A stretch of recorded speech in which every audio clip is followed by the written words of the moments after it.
Okay, so welcome to this next video in which we are discussing asthma and anti-asthmatic drugs. Okay, so in this video what we're now going to turn our attention onto is the anti-asthmatic drugs and how they work.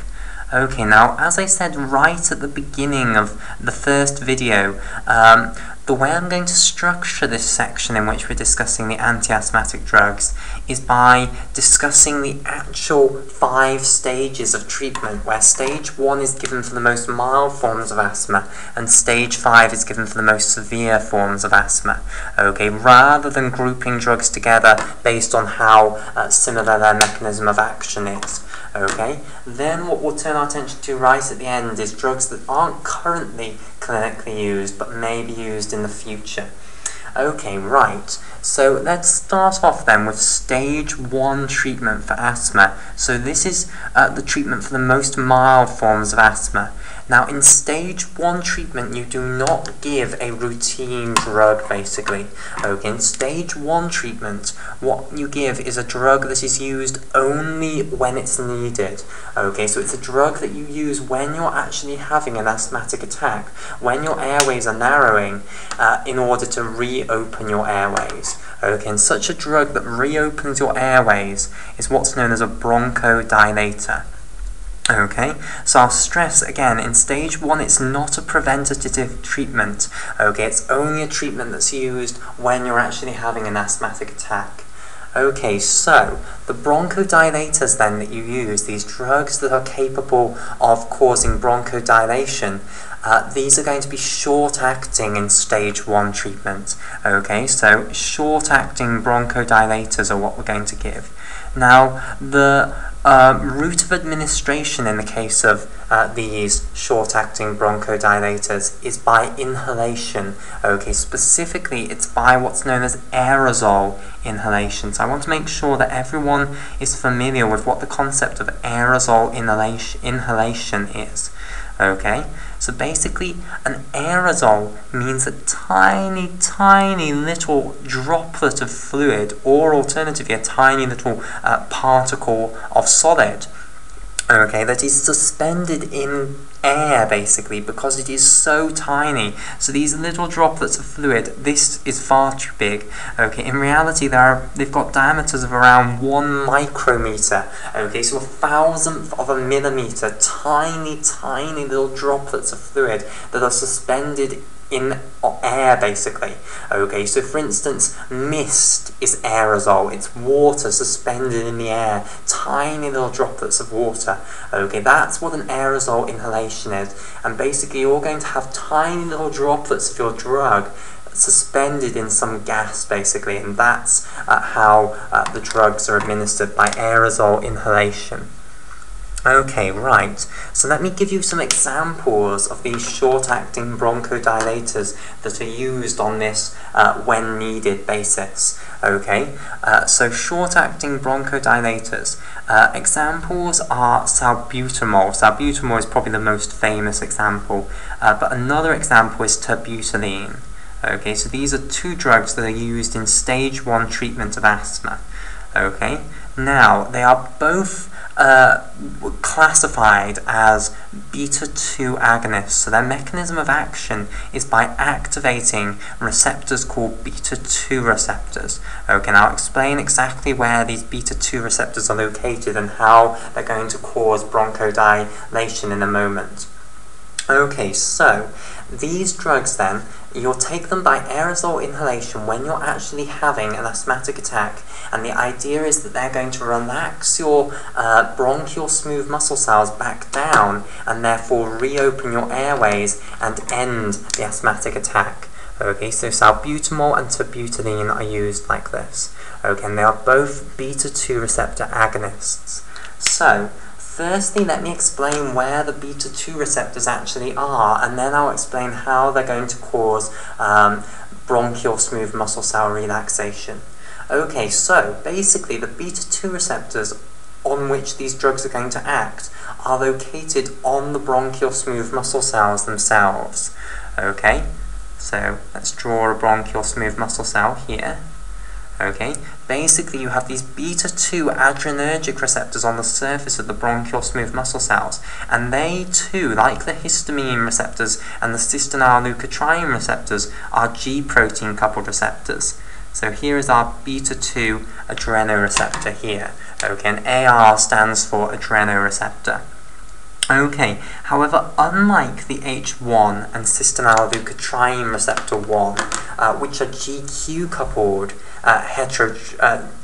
G-protein coupled receptors, and which cause that calcium signal which causes contraction, the beta-2 adrenoreceptors are going to be GS coupled, and they're going to prevent the contraction of these bronchial smooth muscle cells. So I'll just write out the name of this receptor in full. So this is the beta-2 adrenoreceptor.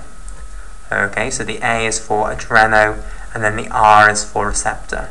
Okay, and both terbutaline and salbutamol, they are both agonists at this beta-2 adrenoreceptor, so they activate the receptor basically, okay, and trigger the intracellular cascade inside. Okay, right, so let's now discuss the cascade that's going to occur inside, and then we'll understand how these beta-2 adrenoreceptors being activated are going to prevent the contraction that is being triggered in these vascular smooth muscle cells by the activation of the H1 receptors and cystenyl leukotriene type 1 receptors by histamine and cystenyl leukotrienes respectively. Okay, and therefore it's going to reopen the airways when you're having an asthmatic attack. Okay, so let's have a look then at the pathway downstream of the beta-2 adrenoreceptor. So firstly, let me just draw the cell membrane of our smooth muscle cell here. Okay, so now it's been promoted up to being shown as a phospholipid bilayer, just rather than just being represented as a single line there. Okay, here is our beta-2 adrenoreceptor here. Okay, and I'll just colour this in red so that it matches up with my previous picture. Okay, so here it is. And now what's going to happen is when the salbutamol or the terbutaline binds to this beta-2 adrenoreceptor, it's going to cause a conformational change that is then going to allow the beta-2 adrenoreceptor to activate certain types of heterotrimeric G proteins. And the major type of heterotrimeric G protein that the beta-2 adrenoreceptor activates is the GS heterotrimeric G protein. Okay, so GS here. So let me just draw a GS heterotrimeric G protein here. Okay, so we'll start with the GS heterotrimeric G protein in the off state, and therefore the alpha subunit has GDP bound to it and is bound to the beta and the gamma subunits. Now, in GS heterotrimeric G proteins, the alpha subunit is an alpha S subunit. Okay, so there is our alpha S subunit here, which I'm now colouring in orange, and it's currently got GDP bound to it, and therefore it's in the off conformation in which it combines to the beta gamma complex. And again, we are not going to fuss about what the beta subunit is and what the gamma subunit is. We don't care, basically. Okay, so we're just going to abbreviate that to a beta subunit, and the gamma subunit will be a gamma subunit here. Okay, right, so once the beta-2 adrenoreceptor has been activated by the salbutamol or the terbutaline, okay, it's going to cause a conformational change in that beta-2 adrenoreceptor, which will be transmitted down to the intracellular portions of the beta-2 adrenoreceptor, which will now allow it to bind to the GS heterotrimeric G protein here that's in the off state. Okay, it will then trigger the conversion of the off-state GS heterotrimeric G protein into the on-state GS heterotrimeric G protein, and it will do that by catalyzing the release of guanosine diphosphate from the alpha S subunit, and then the GTP will come from the cytoplasm and replace that GTP.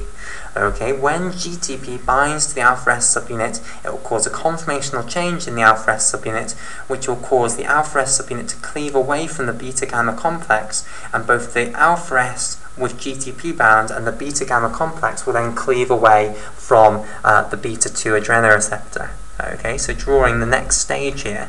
Again, we don't really care about the beta gamma complex, we care most about the alpha S GTP subunit here. Okay, so I'll just show the alpha S subunit now in the on state with that guanosine triphosphate, bound to it and on its own now. And I didn't fully stress this, but alpha S subunits also have that lipid modification which attaches them to the underside of the phospholipid bilayer. Okay, so that's what that is there. Right, okay, so what now is alpha S GTP going to do? Well, it does this famous cascade. It's going to now go away and activate adenylyl cyclase enzymes. Okay, so let me just draw an adenylyl cyclase enzyme here.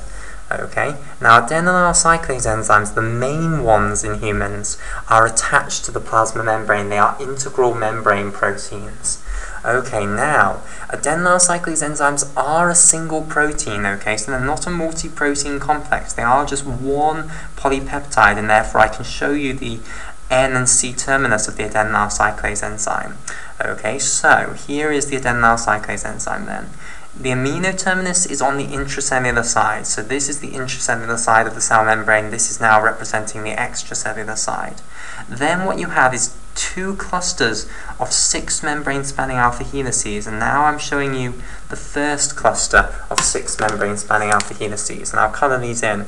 So these 6 membrane spanning alpha helices here, these make that first cluster of 6 membrane spanning alpha helices, and together they are known as the transmembrane domain 1, okay, or the TMD1 for short.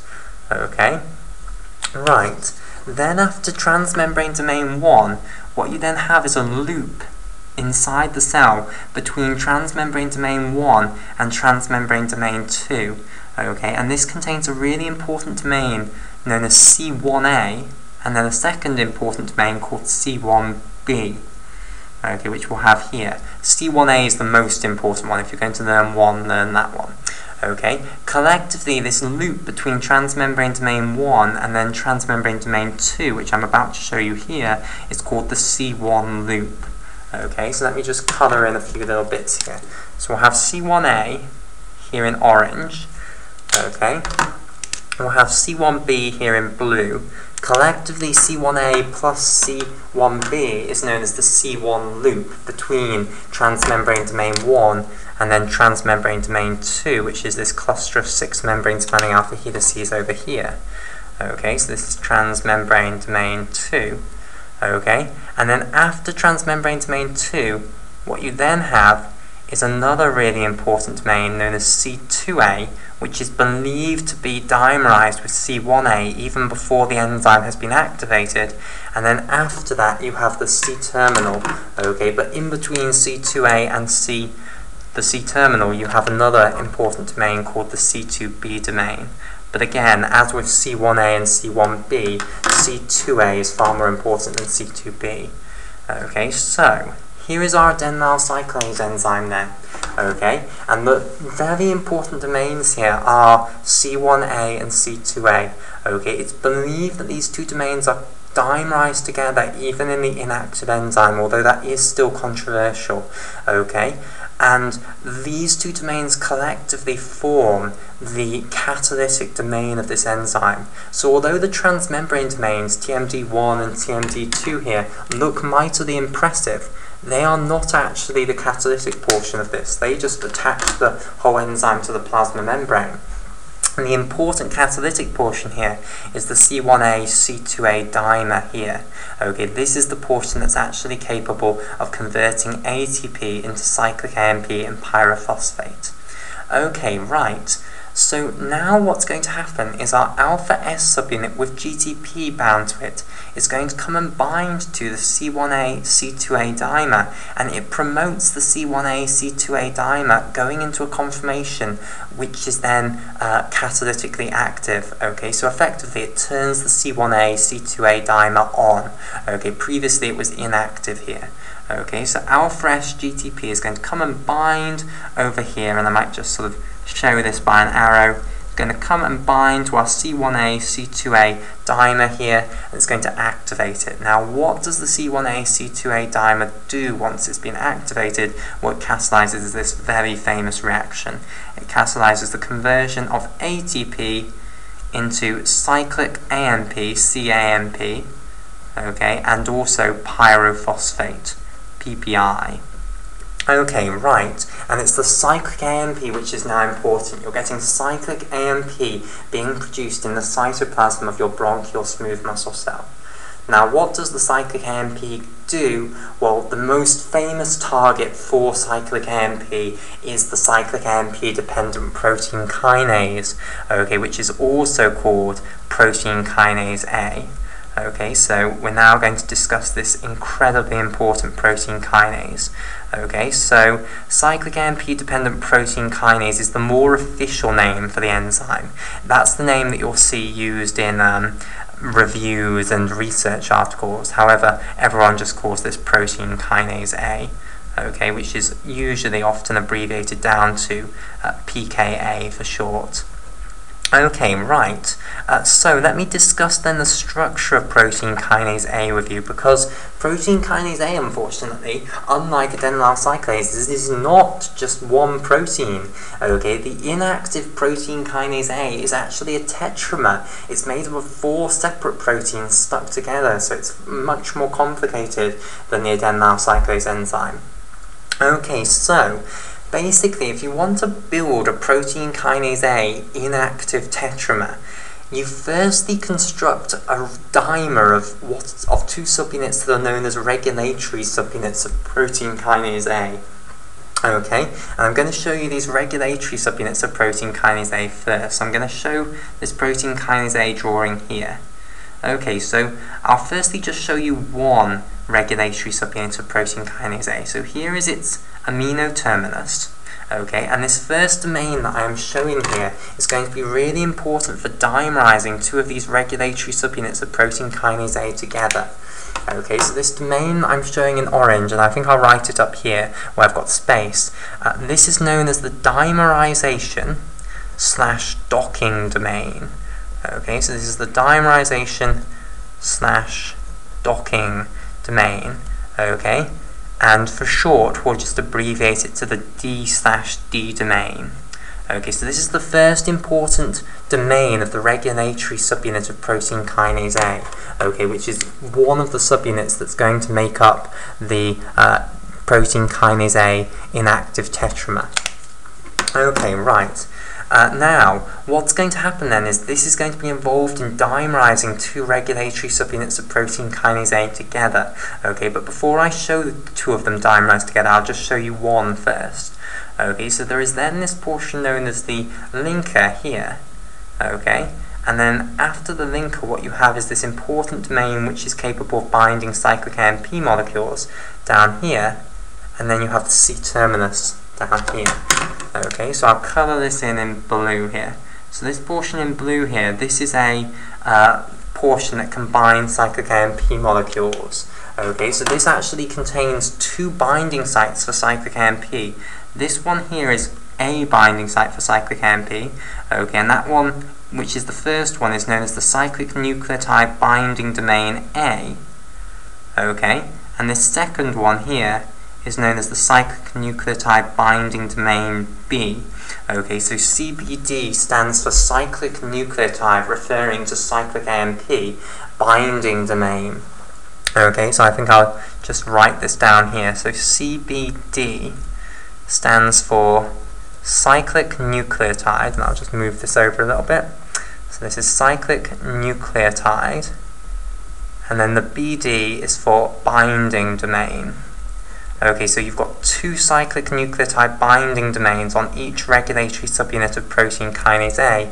Okay, the first one that's closer to the N-terminus is known as the cyclic nucleotide binding domain A, and the second one's known as the cyclic nucleotide binding domain B. Okay, and this portion in between the dimerization and docking domain, this is then called the linker. Okay, so in green there, that's the linker region. Okay, so that now is a subunit of our inactive protein kinase A enzyme. Okay, and the subunit that I've shown you so far is called the regulatory subunit of protein kinase A, and I'm just wondering where I'm going to fit this in. Okay, so this is called the regulatory subunit, okay, of protein kinase A. Okay, and I'll try and squeeze this in and I'll just abbreviate protein kinase A to pKa. Right, Okay, so that's one of the subunits that makes up the tetramer. Now you're going to take another one of these regulatory subunits and dimerize it together with this first one. So now I'm just going to draw the mirror image of this regulatory subunit of protein kinase A here. So here's the N-terminus. Then here's the dimerization and docking domain, and that's why it's called the dimerization and docking domain, because it's involved in the dimerization. It's also involved in docking, but we won't go there, okay? If you want to know about that, watch my videos on cyclic AMP signaling. Okay, after the dimerization and docking domain, you then have the linker region here, okay? And then after the linker region, what you then have is at this place where you have the two binding sites for cyclic nucleotides. Okay, right, so let's colour this in. So we'll have the linker region here in green, okay, and then we'll have the cyclic nucleotide binding domains here in blue. Okay, right. So here so far we have created the regulatory subunit dimer. Okay, we've put two regulatory subunits together to make this regulatory subunit dimer. Okay, now we want to add on two more proteins here to make the full inactive protein kinase A tetramer. Now, so far, I have not shown you a single protein that is capable of actually phosphorylating serine and threonine residues. That's what protein kinase A is famous for. It's a serine-threonine kinase. Okay, where is the serine-threonine kinase? Well, we haven't seen it yet. The regulatory subunits are not the actual serine-threonine kinase portion, basically. They regulate the serine-threonine kinase portion. Okay, so now I'm going to add on two more proteins, which I'm just going to show as little blobs here. Here's one, and here is the second one here. And these are called the catalytic subunits of protein kinase A. Okay, and one of them binds in each of these sort of corners of the two regulatory subunits that form the regulatory subunit dimer. Okay, and these are the bits that are actually capable of adding serine and threonine, adding phosphate groups onto serine and threonine residues within proteins. Okay, so these are the catalytic subunits of protein kinase A. Okay, and I'll underline that in purple to color code it. Okay, right. So if these were free and on their own, okay, so if these little proteins here were free and on their own, then they would be capable of phosphorylating serine and threonine residues within proteins. They are a serine-threonine kinase. Okay, however, they are not on their own. In this inactive protein kinase A tetramer that we have here, the catalytic subunits are bound to these silly regulatory subunits here, and the regulatory subunit stops the catalytic subunit from actually being able to do anything. Okay, so basically the catalytic subunits of protein kinase A are being inhibited in this inactive enzyme. They're not doing anything because they're bound to the regulatory subunits of protein kinase A. However, when cyclic AMP arrives, it's going to bind to these cyclic nucleotide binding domains, cause a conformational change in the regulatory subunit dimer, which then causes the release of the catalytic subunits of protein kinase A, and they can then go off and phosphorylate targets. Okay, so let me outline what's going to happen then. So basically, firstly, cyclic AMP molecules bind to these cyclic nucleotide binding domain Bs, okay, because initially cyclic AMP cannot bind to the cyclic nucleotide binding domain As. Okay, when cyclic AMP molecules, and I'll just show these cyclic AMP molecules here. So here's one, and here's one as well. Okay, so let's just colour those in vivid purple so that they show up. Okay, so there are some cyclic AMP molecules binding to the cyclic nucleotide binding domain Bs. Okay, when the cyclic AMP binds there, it triggers conformational changes in the cyclic nucleotide binding domain A, okay, which then makes cyclic nucleotide binding domain A available. Then what happens is cyclic AMP molecules bind in the cyclic nucleotide binding domain A now, okay, like so, and that then triggers conformational changes that release the catalytic subunits from the regulatory subunit dimer. Okay, and I should stress, the regulatory subunit dimer remains assembled. Okay, the regulatory subunits don't fall apart. You know, this is far, far away from where the dimerization and docking domains are. Okay, so the regulatory subunit dimer remains intact. It's just the catalytic subunits that are released, and those catalytic subunits are now going to go off and phosphorylate targets. Okay, so now what we want to see is, what does the protein kinase A catalytic subunit phosphorylate? Okay, well, this is still a controversial issue. Okay, there are loads of things that obviously protein kinase A phosphorylates, okay, and which could contribute to why it produces relaxation of these bronchial smooth muscle cells. However, the main one that I'm going to tell you about is that it is capable of phosphorylating myosin light chain kinase. Okay, remember this enzyme which phosphorylates the regulatory subunit of myosin light chains. Okay, or rather the regulatory myosin light chain. Okay, so myosin light chain kinase. Okay, so the catalytic subunit of protein kinase A is going to phosphorylate the myosin light chain kinase, and this is going to prevent the myosin light chain kinase from being activated even if calcium calmodulin complexes become available, basically. Okay, so if I just remind you of how these bronchial smooth muscle cells are induced to contract by the presence of histamine and cystenyl leukotrienes. Remember that what you do is the histamines and the leukotrienes trigger the calcium signal, which produces calcium calmodulin complexes, which then activate the myosin light chain kinase, which then phosphorylates the regulatory myosin light chain. Okay, and you have to keep phosphate groups on the regulatory myosin light chains if you want to keep the smooth muscle cell contracting, because there are other enzymes called myosin light chain phosphatases which are all the time removing them from the myosin light chain regulatory subunit. Okay, basically, the catalytic subunit of protein kinase A phosphorylates the myosin light chain, stops it from being active even when it's got the calcium calmodulin present within the cytoplasm. Okay, and that then is going to mean that we're no longer putting phosphate groups onto the regulatory myosin light chains, and therefore the enzymes which remove the phosphate groups from the regulatory myosin light chains will then tip the balance, and you'll then have fewer regulatory myosin light chains with phosphate groups attached to them, and therefore you're going to reduce the amount of contraction of the bronchial smooth muscle cell, and therefore you're going to stop the histamine and the cystenyl leukotrienes, at least to some extent, from being able to cause bronchial smooth muscle cell contraction, and you're going to reopen the airways. Okay, and that is why these drugs, salbutamol and terbutaline, work to relieve bronchoconstriction in the immediate phase of an asthmatic attack. Okay, right.